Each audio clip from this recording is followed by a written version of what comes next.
Welcome to Veteran Resource Podcast, where you will meet nonprofit organizations focused on improving the lives of veterans and their family members. Here is your host, Jeremy Paris. Welcome, everybody, to episode 5 of the Veteran Resource Podcast. Today's guest is Rich Moore from the 6th Branch. And for those who don't know, the 6th Branch is a nonprofit organization utilizing the leadership and organizational skills of military veterans to execute aggressive community service initiatives at the local level.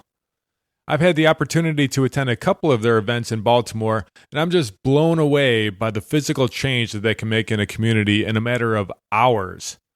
But they also understand the real change takes time, and so they embed themselves in that community, and they're there every single day, being the change that they want to see. Today's guest, Rich Moore, is a former Marine and is currently a clinical psychologist in the United States Army. Rich is also the co-founder and executive board co-chairman of the 6th Branch. Rich received his doctorate degree in clinical psychology from Loyola University in Maryland and is also a Tillman Military Scholar. Aside from the 6th Branch, Rich is also on the board of directors for the Veteran Artist Program. Let's jump right into the interview and let Rich tell us more about this great organization.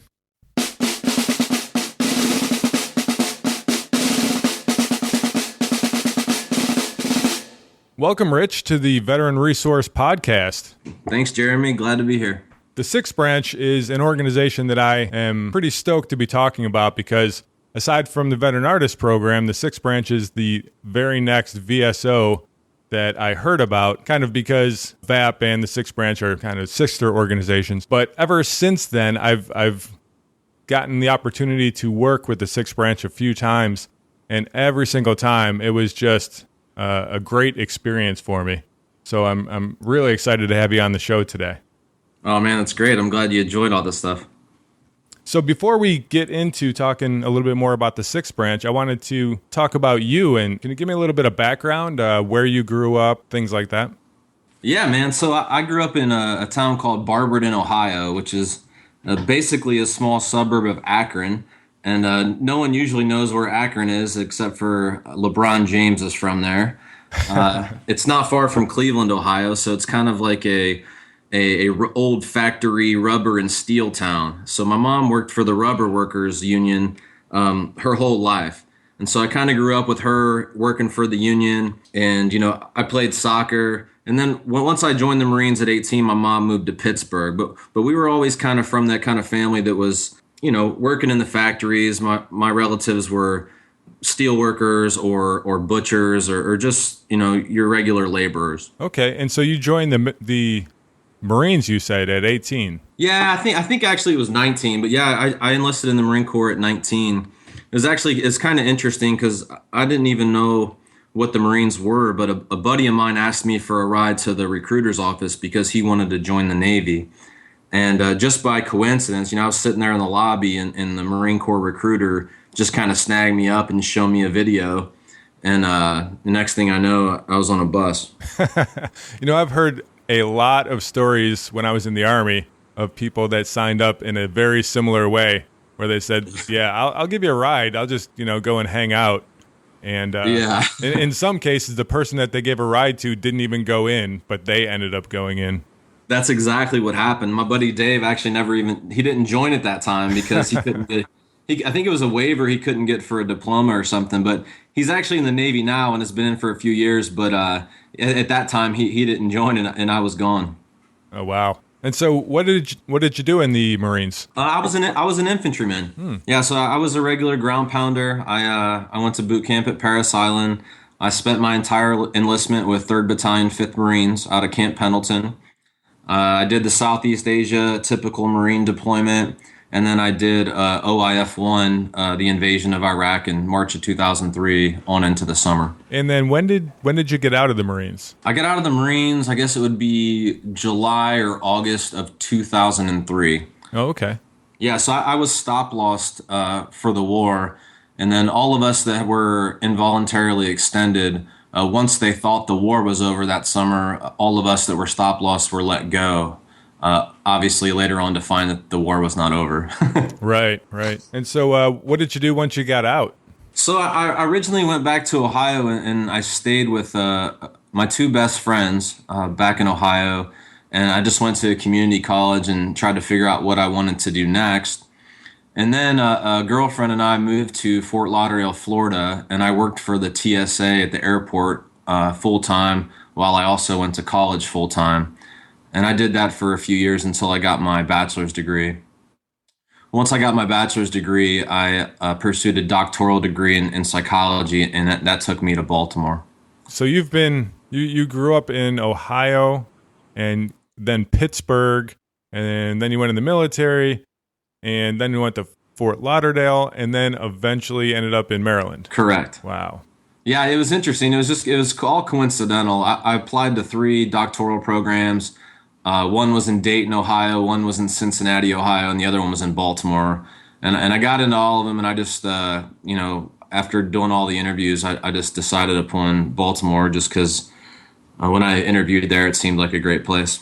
Then at some point, you decided to start up the 6th branch. Tell me a little bit about your mindset for starting up the 6th branch. Yeah, so it's all coincidental. So I ended up getting a scholarship from the Pat Tillman Foundation. And if people don't know about the Pat Tillman Foundation, that is a wonderful organization that gives veterans educational opportunities that the GI Bill doesn't cover.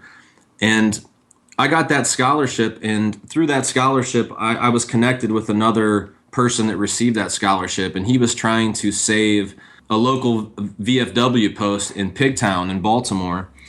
And I responded to his post he put there on the little Pat Tillman Foundation community, and I went out and met up with him. And for several months, we were trying to rejuvenate this VFW post because it meant a lot to his community. There were a lot of old vets there, but as everyone knows, those posts have been harder and harder to sustain. And over time, we just got the feeling that us as young veterans had more desire and will to do more community service oriented stuff rather than veteran advocacy stuff. And that's at the point where we decided that we were going to branch off and start our own thing. And that was early in 2010. Okay. So that is one of the things that really drew my attention to the 6th branch was that it's not your normal veteran service organization where you're trying to help veterans with PTSD, or you're trying to help veterans with homelessness, or you're trying to help veterans with financial situations or things like that. But instead, you're saying you're military, you're former military, you have the skills and the desire to serve. Let's put you to work. Is that pretty accurate? Yeah, that's exactly accurate. I mean, a lot of us have, somewhat of a unique skill set or a unique set of experiences that really give us the ability to make a difference in the community. And not a lot of people had thought about that, 5-6 years ago.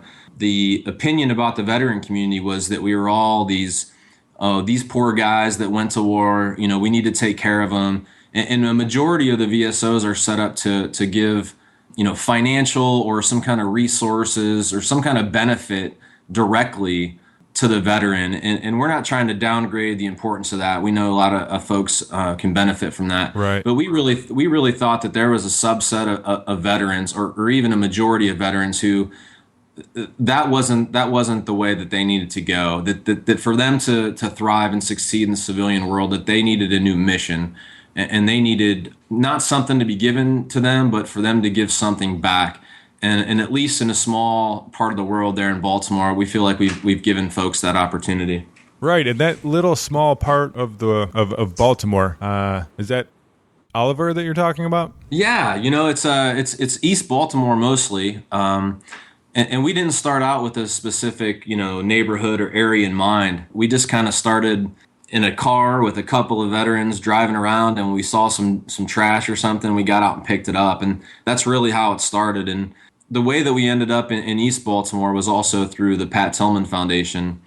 They reached out to us to do one of their annual community service events, and we organized that there in Oliver. And after we did that, we felt a commitment, and we felt some loyalty to that neighborhood, not to just leave. And so we made a commitment, and we stayed. And 5 years later, or 4 years later, we're still there. And this is the area, as I understand, that anybody who's seen The Wire, that's the area that it was filmed in, is correct? Yeah, there was part of The Wire on HBO that was filmed there. It's just been kind of a blessing and a curse for us, because when you say that The Wire was filmed there, it did bring us a lot of attention, that we were working there at first, probably helped us gain some momentum, but it's also a curse in the sense that it's not the truth. I mean, people correlate The Wire with everything's bad there. There's all kinds of violent crime, and that's not the life that we see there. And it's kind of held us back in a lot of ways, that folks immediately correlate that with The Wire, because it does keep some folks or some supporters from coming all in with us in our work there. That's a good point. When I was there for a few of the events that you guys were having, that's exactly what I saw. Is I saw an area that needed revitalization, but the people were incredible. Yeah, there's unbelievable people there, and the place has got a lot of history. I mean, these are folks that come from families that were blue collar folks 30 years ago, when there was a lot of industry there, and there was a lot of retail and just your regular neighborhood kind of work. And, in the drug trade of the 1980s delivered a big blow to that neighborhood. But the people haven't changed. I mean, the people are still great. It's just that poverty had seeped its way in there, and the drugs seeped its way in there. But there's nothing to be turned off by that neighborhood. It's a wonderful place, and anyone that's been there that volunteered with us would tell you the same. I mean, there's no reason to have any kind of negative opinion about East Baltimore. Something that really took me back when I went to an event, I think it might have been one of your MLK Day of Service events. The amount of people that showed up to help out was just overwhelming. Yeah, I mean, we've been really, really fortunate. We have like a tremendous volunteer base. It's pretty incredible, because we are, still a relatively small nonprofit and a relatively young nonprofit. And to have the kind of volunteer support that we get is uncommon and probably disproportional to our legitimacy as an organization. I mean, there are organizations that have been around for a long time that don't get the volunteer support that we do. And I'm not sure what to attribute that to, other than we spent years, 1 or 2 years, going out, meeting every single person we could meet, beating down every door in Baltimore City, and just kind of demanding the attention because there was such a need for volunteer service and community service where we were at. And we knew if we could show people the difference they could make, that they would come back. And it's all been word of mouth. It's all just spread, this big contagion. And at this point, I don't think it's stoppable. Is there anybody that was from the community that ended up coming and being a part of the 6th branch? Yeah, there's plenty of instances like that. From very early on, our first connection to the community was Earl Johnson, and he was a very big part of our organization for a long time, and just a huge community advocate and a community activist in Oliver. And he was a big part of linking us in and introducing us to not only the community association, but all the individuals in the community. So he was kind of the catalyst that sprung us into all these different things that we're doing now. And now there's just so many that I couldn't mention them all. But we have people that are managers at our farm, a gentleman we call Mr. Kevin, and just a whole bunch of other people throughout the community that have become 6 branchers, whether they're part-time employees or seasonal employees, or whether they're just volunteers. But to be honest, it took a lot of time. I mean, East Baltimore is not a place you can go in and demand people's respect and attention, because so many organizations have come in there and done a photo op or a one-time project and left. And so it really took us the 3 or 4 years of not leaving and letting people know that we were going to be there and that we were a consistent supporter of the neighborhood, for them to really buy into what we were doing. And that's a great little segue. You mentioned the farm, and I did want to find out some more information about the farm there. Yeah, so not too long ago, we built a 20,000 square foot urban farm in the middle of East Baltimore, and it's been producing all kinds of fresh produce that goes directly to the residents. And it's kind of an interesting story. So a couple of years ago, we found through our interactions with the community that food security, food insecurity, and lack of nutritious food was a huge deal in that neighborhood. I mean, there's no healthy shopping options. There's just kind of these, corner liquor store type places where you can't really get produce. And there was a little bit of lack of awareness about, what healthy food was. And so we partnered up with an organization in Baltimore called Gather Baltimore, and we were bringing in produce from outside the neighborhood and just kind of giving it away to the community, which was a huge first step, and it was a great year. But then we decided, for this to be long term and for this to give residents ownership over their own diet and independence of their own food security, that we had to do something organic to the neighborhood. So we built that farm right there in East Baltimore. And right now we're in the process of doubling it. So it's going to be at least a 40,000 square foot urban farm right in the middle of Oliver.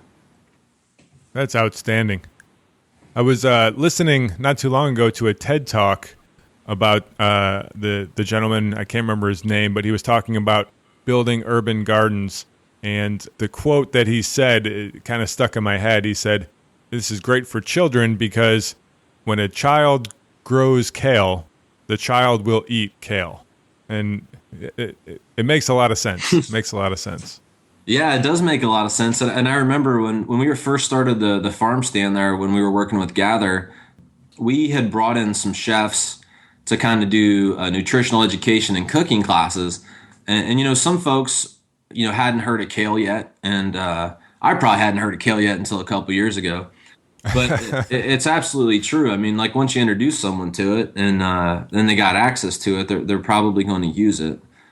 So, yeah, it's just an all-around great thing. That's a great idea. It's interesting. I didn't know about the first part where you initially first brought in vegetables before actually starting the garden. But it makes sense to go the garden route so that it's sustainable and can be turned over to the community.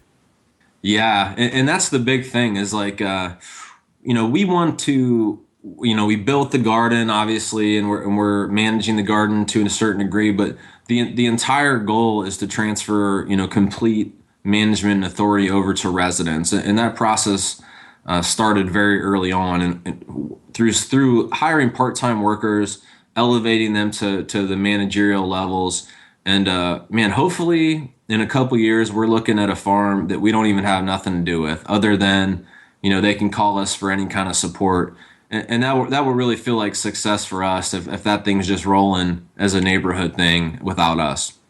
Yeah, that would be great. It wasn't too long after I knew you that you were already getting ready to take off and you joined the military once again. Yeah. So I was in Baltimore working on my doctoral degree in clinical psychology. Had just started the 6th branch, a year before. It was uncertain where it was going or whether or not it was going to pick up steam. And I started to get the itch to serve again. And so I signed up for the Army to serve as a psychologist. And so a couple years later, I ended up traveling back onto active duty. But this time you weren't a Marine, you were a soldier, huh? Yeah, that's right. And it was a little bit to swallow, and it was a little bit different, but it was my only route back. That's something that I was thinking about setting up for this interview was the fact that they say that once a Marine, always a Marine, and you're now a soldier. So you've got this like inner fighting going on, this battle, am I a soldier? Am I a Marine? Am I both? Yeah. Yeah, it's interesting, man. In terms of my personal identity, I definitely still identify as a Marine. And I think that's because, that was the experience I had from like 19 years old to 20, 23, 24. And it was just such it was just such a big experience early on in my life. And it was so Man, I don't even have the words for it. Being in the Marines as a young guy is a huge experience, and so I don't think that will ever leave me. I think I'll always identify as a Marine, even though I'm proud of my service in the Army. I think that Marine Corps is just always going to be in me. Yeah, that makes sense. Yeah, Guess that's why they say that, huh? So now, when you joined the Army, I love this. You left Baltimore, and where was your first assignment? Where did you have to show up to? I was in Tacoma, Washington, at Fort Lewis. Fort Lewis, okay. And how did you get there? I rode my mountain bike. You rode your mountain bike from Maryland all the way to Washington. Yep, that's right. And you raised some money for the 6th branch by doing that, didn't you? Yeah. I was always thinking about, when I get ready to do this, is there any way that I could, bring some awareness to the 6th branch or some of our other partnered organizations. So my actual goal was 25 grand to split between the 6th branch and one of our partnered organizations, Semper Fidelis Health and Wellness, which if no one's heard about that, that's a great organization to check out. And unfortunately, I didn't come close to 25 grand, but I think we totaled out at 13 grand, which was still a success. And by myself, I made it across the country in 32 days and wasn't late for work, barely. Barely. Wow. Was the experience what you expected it to be? Oh man. Yeah, I guess yes and no, man. It's amazing to see in America from a bicycle is very different from seeing America by a car. There's so many nooks and crannies and people out there, and it was just an incredible experience to see America like that.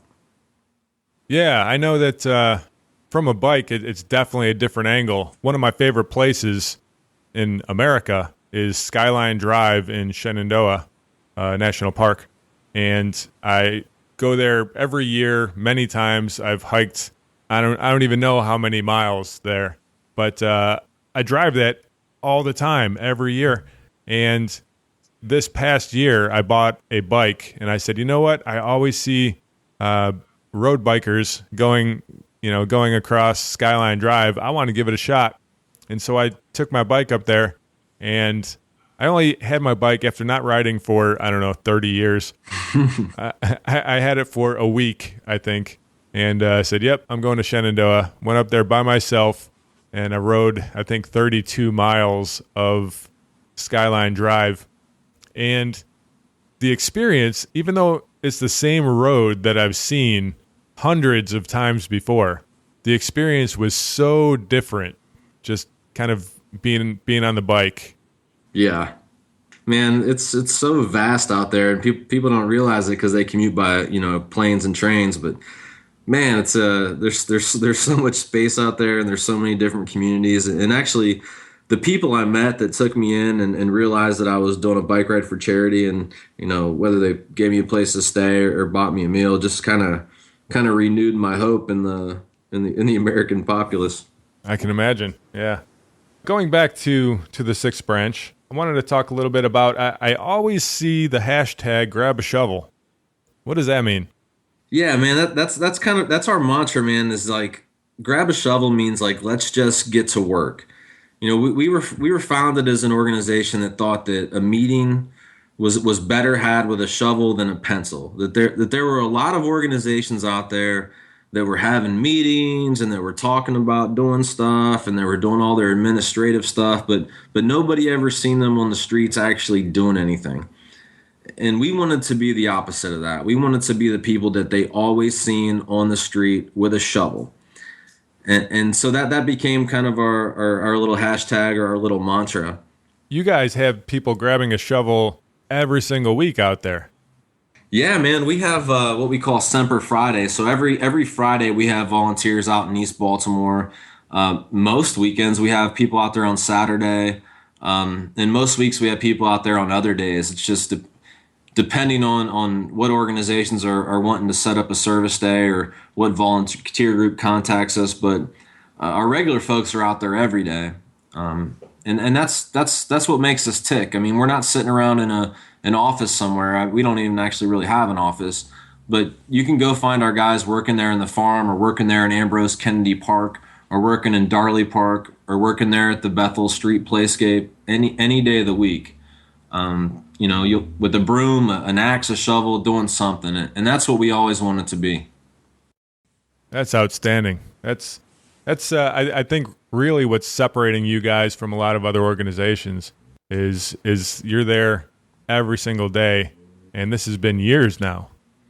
Yeah, man, we're hitting our 5-year mark. In August, we're gonna have our little 5-year celebration, which is nice, unbelievable. I mean, 3-4 years ago, I mean, we weren't even certain that we were going to survive. We had literally, zero money. We had zero money for a very long time, and so this is, we can't be any happier. So, what do you plan on doing for the future with the Sixth Branch? I know that you mentioned some plans for Oliver with the farm and being able to turn that over, but for the Sixth Branch as a whole, what are you thinking for the future? Well, we've had some huge strategic conversations in the last year or two, and we've come to the conclusion that we're committing to Baltimore. We got a lot of attention early in our existence, and a lot of media covered us, and people wanted to bring us to different cities and expand us and start little chapters. And we resisted it, and we finally decided that we were going to just commit to Baltimore. Because there's a lot of organizations that get spread out, starting chapters and getting spread out across the country who, they make a difference and they do good work, but it's like, what would it mean to really get really targeted and focused and pour all your resources into one spot? The difference you can make there is probably exponential compared to if you chaptered yourself out. So we made the decision to commit to Baltimore. And for the near future, that's East Baltimore. That's the Oliver neighborhood, the Johnston Square neighborhood, and Darley Park. That doesn't mean in a year or two we might not, push into other areas of Baltimore, but we're definitely not looking into going anywhere else. Just because we don't feel it's right. We're right there. The need is there, and we don't feel like, for our own organizational benefit to spread our name, we don't think that that's worth. I don't know. It feels like selling out. So we've decided that we're going to stick in Baltimore until the difference we can make is exhausted. Nice. You have a lot of different organizations that kind of help you guys out along the way. Is that correct? Like I saw during a couple of the events, you partnered with different organizations, and I see things on Twitter where such and such organization might be coming out and bringing a ton of volunteers for a day and things like that. Yeah, man, we've been so lucky. From we first got started, we partnered with the Veteran Artist Program, and they were a huge part of our just getting off the ground. But every day we have, all these volunteer groups from universities, from Stevenson University, Loyola, Towson, Mount St. Mary's, and I could go on, and I don't want to leave anyone out, but it just goes on and on. And then there's nonprofits. So we got Friends, Team Rubicon. We get all of our tools and equipment from the Baltimore Community Tool Bank. They're huge supporters. I could list them all day. Really, our entire success has been dependent upon all these partners that just kind of come down and chip in. Yeah, that's really great. Something else that I noticed every time that I've gone out there is the amount of children that are there. Kind of there's groups that are playing, but they'll go from playing to doing something productive. I see them ripping weeds out and swinging hammers and things like that. It's usually that, I think, is the biggest thing that gets me, that I feel that my faith in humanity is restored when I see the kids doing that. Yeah, man, that's incredible, because, none of us sat down and wrote a curriculum or said this is how we're going to get kids involved. It's just kind of like you start building a football field, or you start building a playscape, and they just kind of come and realize what's going on, and they want to make it happen. And we feed off of their energy because, we see how excited they are about it. But there was no, initial decision made to involve kids. We never set out to be a kids or youth recreation organization. It just kind of happened because they came to us. That's pretty crazy. I know when I was there for the MLK Day of Service, being from the Veteran Artist Program, I went out to my car and I grabbed some sidewalk chalk, and I started drawing a portrait of Martin Luther King on one of the chalkboards that you guys were installing. And within minutes, I was surrounded by children. They wanted to, hey, can I have a piece of chalk? Hey, can I have a piece of chalk? So I brought them over to the basketball court, and I just said, I just put all of the chalk down on the ground, and I said, do you guys think you can make something? And they were there for hours. They made the 6 branch logo, and they were, doing all kinds of stuff. It looked amazing. But yeah, there wasn't any, trying to prod them along and saying, okay, I need some more people over here. Can we do this? Can you guys do this? It's like they wanted to jump right in and do something. Yeah, that's awesome, man. And actually one of our best moments, we had been putting in a lot of work in for a while, and sometimes questioning whether or not what we were doing was actually making a difference. And when we were first working on the Bethel Street Playscape, there was just one day that Dave took a picture and sent it to me. And it was a sign that a kid put on the telephone pole where we were in the little space that we were working. And it said, "We are the Baltimore Lightning football team. Please come out for practice, every day at 5:00 or something like that." And these kids generated their own football team, and they were out there practicing on that space we had built all the time. And that was really something that made us feel good, and knowing that we, actually did something that was being used. That is really cool. I imagine there's been a couple tears shed in joy with what's going on over there. For sure, man, for sure. So I think we're almost ready to get into our final 3 questions. All right. These are the same 3 questions that get asked to all of the podcast guests. So questions are the same. Answers, I think, will be different. You ready to go? Yeah, I'm ready. All right. Question number 1. Who would you like to hear on a future episode of Veteran Resource Podcast? I want to hear the Pat Tillman Foundation. Great answer. It's not even a question, and it's not just because I'm partial, because I benefited from them personally, or the 6th branch was born out of them. They're just doing incredible stuff. They have an incredible community and network of veterans, and it's just all positive. And they're one of those few organizations, kind of like us and Team Rubicon, who are not just doing veteran advocacy, but also propelling the skills that veterans have to offer back into the community. And I think that's really important. It's a really important movement that's going on. So, yeah, I'd like to hear from the Pat Tillman Foundation. Definitely going to reach out to them. All right. Cool. Moving on, question 2. What upcoming project has you fired up right now?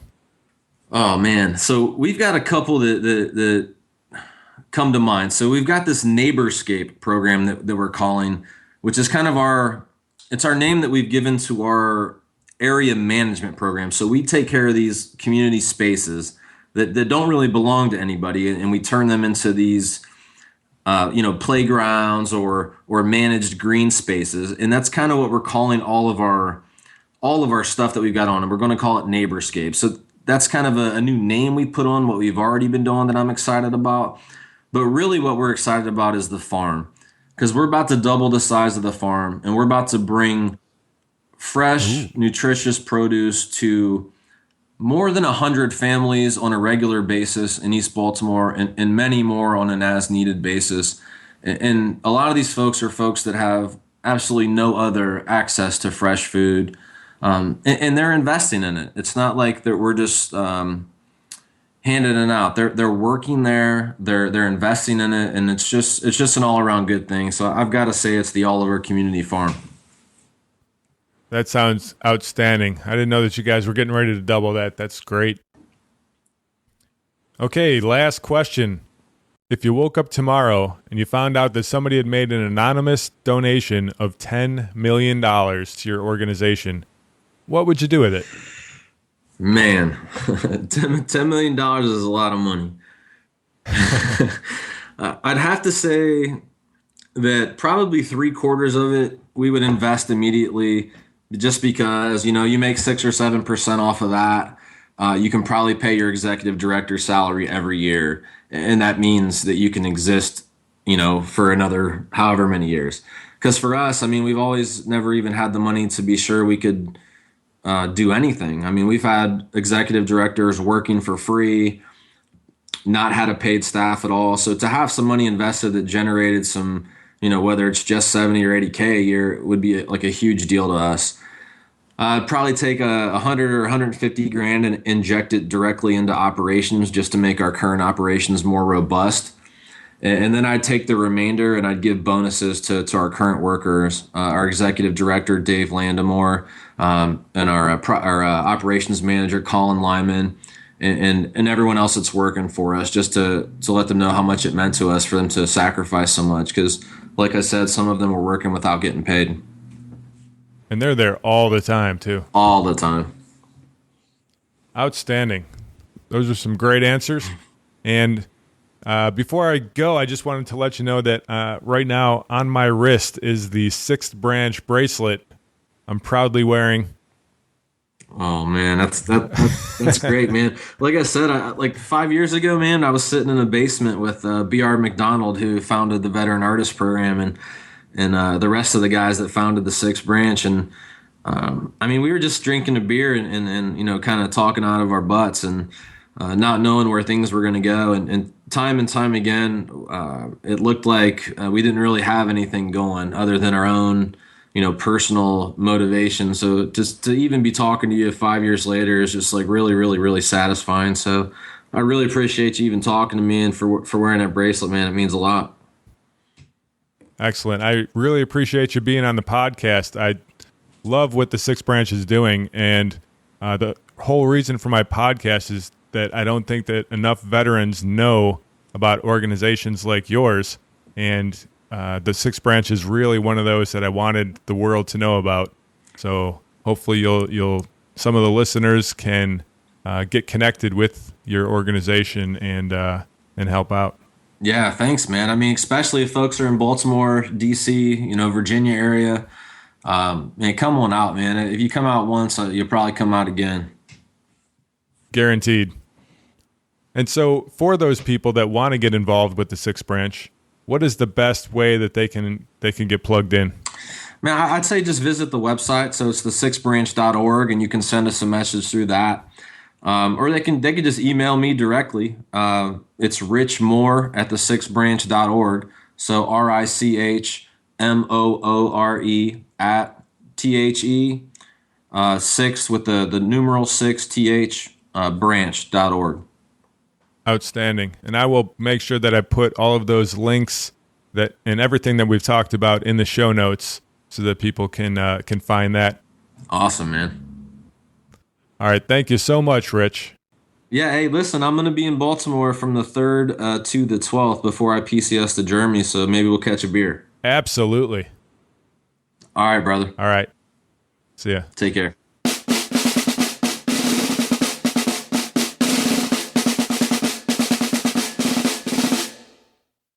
If you happen to be in the Baltimore area or somewhere around there and you are a veteran, or even if you're not a veteran, check out the 6th branch, the6branch.org, and get plugged in with them. They're doing such great things in the community, and it's such a really good feeling you get when you go out there interacting with the people in the community. They're so appreciative, and the community is really up and coming thanks in part to everything that the 6th branch is doing up there.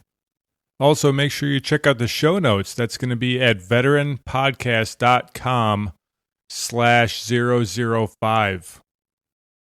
Also, I wanted to mention that the podcast is still in the number one spot in iTunes for the governments and organizations category. So keep up the subscribing, the rating, the reviewing, and the passing it on. And eventually, I'm hoping that we are able to get on the top 10 list in iTunes, not under new and noteworthy, but just the top 10 in general. That's the long game, but for now, I'll be happy with staying on top of new and noteworthy. Thank you so much for all of your support, and we'll see you in episode 6.